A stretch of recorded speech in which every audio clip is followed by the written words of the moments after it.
Tony अपने घर पर आराम से हॉटपॉट खा रहा था और गाना गा रहा था।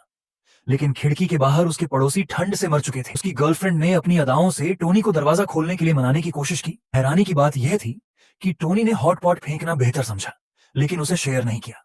इतना गुस्से में था कि उसने एक हथौड़ा उठाकर खिड़की पर मारा, लेकिन उसे पता नहीं था कि टोनी के घर की खिड़की स्पेशल मटेरियल से बनी थी, जिसे मिसाइल भी नहीं तोड़ सकती थी।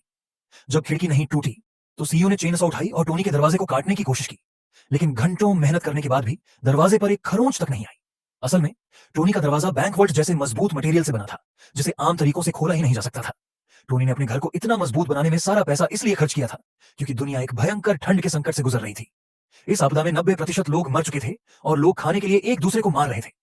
अपने पिछले जीवन में टोनी ने अपनी गर्लफ्रेंड के लिए जान जोखिम में डालकर एक बड़ी मछली पकड़ी थी। उसे लगा था कि उसकी गर्लफ्रेंड उसे गले लगाएगी, लेकिन इसके बदले उसे चाकू मिला। असल में उसकी गर्लफ्रेंड पहले से ही सीईओ के साथ मिल चुकी थी। उन्होंने टोनी की मछली छीन ली और उसे -डिग्री तापमान में बर्फ में फेंक दिया, जहां वह ठंड से मर गया। मरने से पहले टोनी ने कसम खाई कि अगर उसे एक और मौका मिला तो वह उन दोनों से बदला जरूर लेगा। भगवान ने उसकी दुआ सुन ली, क्योंकि टोनी ठंड के संकट से ठीक 7 दिन पहले जब वह दोबारा जिंदा हुआ तो उसने मेज पर पानी की एक बोतल देखी और उसे प्यास से गटक गया। फिर उसने खाली बोतल एक टूटी हुई हांडी में फेंक दी।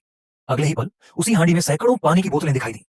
तब टोनी को एहसास हुआ कि यह हांडी जो उसके पिता ने दी थी, एक जादुई खजाने की हांडी थी। इस जादुई हांडी से टोनी आने वाले संकट से बच सकता था और अपना बदला ले सकता था। उसने तुरंत अपना सारा पैसा एक सोने की छड़ खरीदने में खर्च किया और उसे हांडी में रखा। जल्द ही हांडी से अनगिनत सोने की छड़ें निकलने लगी।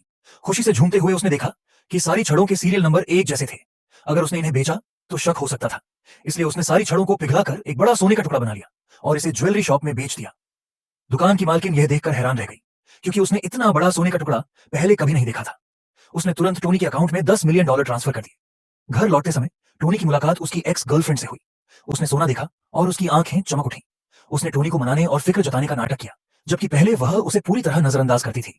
टोनी ने उसे घृणा से देखा और सोना दूर रख लिया। तभी सीईओ वहां आया और टोनी की सफलता की बधाई दी। उसने जश्न मनाने का सुझाव दिया। बदला लेने के लिए टोनी ने तुरंत हाँ कह दिया। सीईओ ने दोस्तों को डिनर पर बुलाया और सबसे महंगा खाना पीना ऑर्डर कराया। सबको लगा कि टोनी बिल भरेगा, लेकिन टोनी ने कहा कि जिसने ऑर्डर किया है वही बिल भरे। सीईओ ने अपना फोन बंद कर लिया और बहाना बनाया कि उसका फोन डेड है। उसने टोनी से कहा कि वह बिल पहले भर दे, बाद में पैसे लौटा देगा। लेकिन टोनी समझ गया। उसने वेटर से पावर बैंक लाने को कहा। सीईओ शर्मिंदा हो गया, क्योंकि उसके पास सिर्फ $10 थे और वह बिल नहीं भर सकता था। उसने टोनी से मदद की भीख मांगी। टोनी ने उसे जोर से सबके सामने बेइज्जत किया और चला गया। अगले दिन ठंड का संकट शुरू हो गया। आसमान साफ था, लेकिन अचानक तापमान तेजी से गिरने लगा।